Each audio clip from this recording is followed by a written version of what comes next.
All right, so today we have a tier list for Solo Leveling Arise. This is my ranking for the characters. If you want to know why I place these characters in all of these areas, because I'm not going to argue with all you, but you need to watch the full video. In fact, I implore you to watch the full video because it goes into detail on my ranking. But some of that's just the characters. For example, I'm expecting Cha to come in and sit with the other two water ladies in SS, and that team being the best team in the game, potentially. Goto and Sorin are extremely strong breakers, supporters, damage dealers. Like, they're kind of doing everything. S tier had a lot of the power creeped characters. If you notice, a lot of the characters towards the bottom are older releases. I just kind of realized that there's a lot of power creep in this game.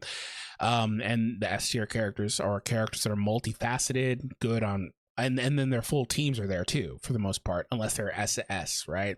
For example, you've got the Wind team in SS and S collectively. You've got the full Light team in S. In fact, mostly all of it. But you've got Fire there. You've got both of their DPS ladies as well. Like, you could argue maybe some of them deserve to go SS, like are Yusu Hyun or Kanai, whichever you prefer, right? The full Dark team is in SS, so that's kind of why it wound up that way. And then the characters in A tier are characters that are good in alternative game modes or as secondary options. Like Cha, her branding is super strong. She's still a good damage dealer. She's very good for a new player because they get those missions and get her and her weapons unlocked, and she'll be their best character for a while because all the limit breaks, right? Lee Bora, extremely strong as a debuffer / support character. Jung In is a good secondary DPS for the fire, I guess third character DPS for the fire team, but really strong for his ultimate spam and stuff like that in ranking game modes or in guild boss.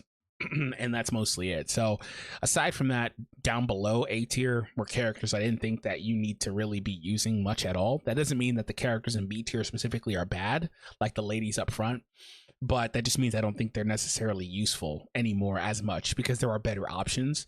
And same applies to C and D. So let me know what you guys think. Like I said, if you want to know all the individual opinions on these characters, I would recommend you watch the full video. And if you want free essence stones and other things, make sure you do hit that support button as well. Link, well, okay, I guess I gotta say, support's on a different website. Linked in the description.